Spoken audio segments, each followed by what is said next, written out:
Hello everyone. आज हम बात करेंगे सेल। सेल जो है किन किन चीज़ों से मिलकर बना हुआ होता है और सेल से हम्म, हमारे बॉडी का निर्माण कैसे होता है।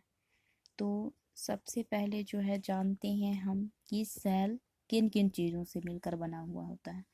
तो सेल जो है आइटम से मिलकर के बना हुआ होता है। आइटम्स, बहुत सारे आइटम्स मिलकर के जो है मॉलिक्यूल का निर्माण करते हैं और बहुत सारे मॉलिक्यूल जो है मिलकर के एक कंपाउंड का निर्माण करते हैं और कंपाउंड्स बहुत सारे मिलकर के जो है सेल का निर्माण करते हैं और बहुत सारे सेल मिलकर के जो है एक टिश्यू का निर्माण करते हैं और बहुत सारे टिश्यू मिलकर के जो है ऑर्गन का निर्माण करते हैं और बहुत सारे ऑर्गन मिलकर के एक सिस्टम और बहुत सारे सिस्टम मिलकर के जो है हमारी पूरी बॉडी का निर्माण होता है।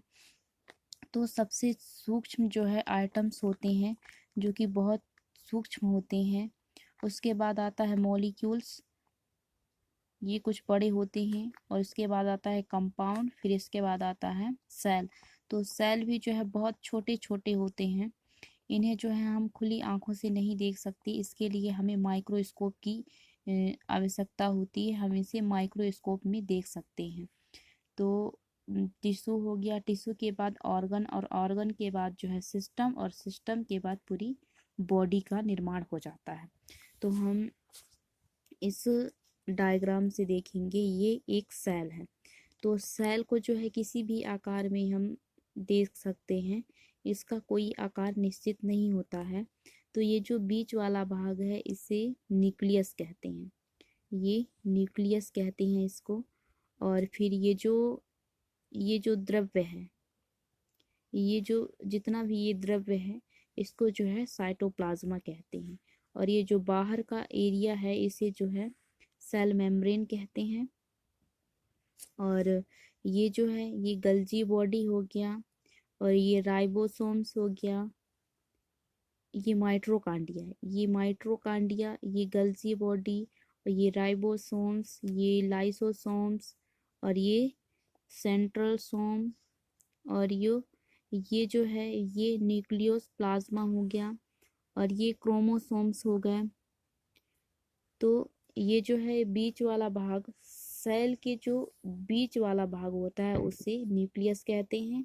और उसका जो बाहरी वाला भाग होता है, मतलब जो ये स्ट्रक्चर के जो बीच और जो किनारे वाला भाग है उसे छोड़ करके जो ये पूरा भाग है इसे जो है साइटोप्लाज्मा कहते हैं और इसे जो है सेल मेम्ब्रेन कहते हैं। इसके बाद आ गया सेल की जो है, ये सेल की 3 परत होते हैं। मतलब ये सेल है, ये सेल है और ये जो अंदर वाला भाग है ये न्यूक्लियस कहलाता है। और ये जो बीच वाला भाग है इसे जो है साइटोप्लाज्मा कहते हैं और ये जो किनारे वाला भाग है इसे जो है हम सेल मेम्ब्रेन कहते हैं। तो सेल मेम्ब्रेन कहते हैं जो ये न्यूक्लियस है। तो न्यूक्लियस के अंदर भी न्यूक्लियोलस पाया जाता है, क्रोमोसोम्स पाए जाते हैं और न्यूक्लियस मेम्ब्रेन। तो जैसे ये सेल है तो इसी प्रकार हम न्यूक्लियस को समझते हैं, न्यूक्लियस के अंदर भी पाया जाता है। तो जो ये डायग्राम है, तो ये डायग्राम है, तो ये जो बीच वाला भाग है इसे हम न्यूक्लियोलस कहेंगे, ये न्यूक्लियोलस हो गया। ये जो है ये न्यूक्लियस के अंदर पाया जाता है।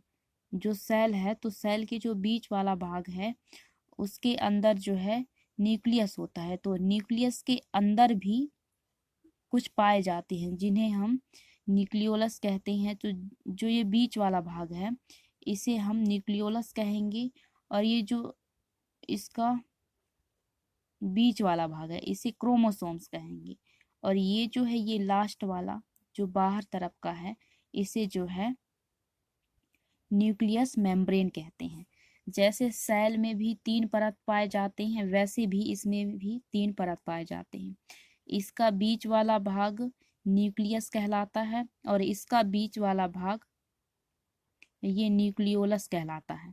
और ये जो इसका किनारे वाला जो ये भाग है इसे हम सेल मेम्ब्रेन कहते हैं, और इसे जो है इसे न्यूक्लियस मेम्ब्रेन कहते हैं। ये सेल का मेम्ब्रेन है और ये न्यूक्लियस का मेम्ब्रेन है। और ये जो बीच वाला भाग है इसे हम क्रोमोसोम्स कहते हैं, और इसी में डीएनए आरएनए भी पाया जाता है। और इसमें जो है इसमें साइटोप्लाज्मा है, इसे साइटोप्लाज्मा कहते हैं।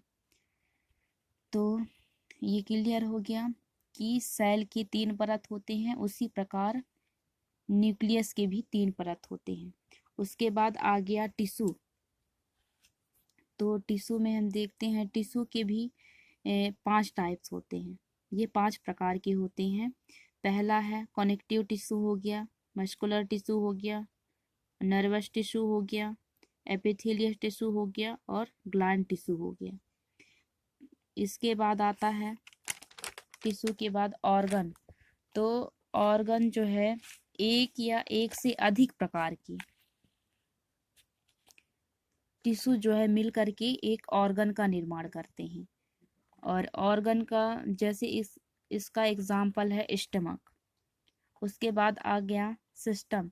तो ऑर्गन के बहुत सारे ऑर्गन जो है मिल करके एक सिस्टम का निर्माण करते हैं, और बहुत सारे सिस्टम मिल करके जो है एक बॉडी का निर्माण करते हैं। तो ये सिस्टम है।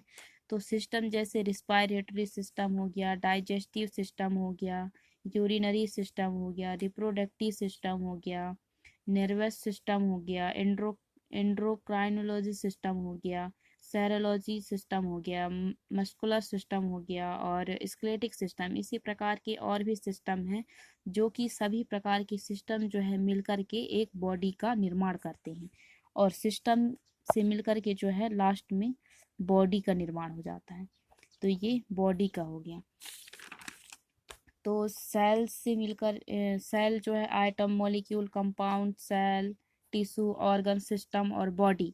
उसी प्रकार जो है ये सेल हो गया, सेल के बाद टिश्यू हो गया, और टिश्यू के बाद ऑर्गन, और ऑर्गन के बाद सिस्टम, और ये सब सिस्टम मिलकर के जो है एक बॉडी का निर्माण करते हैं।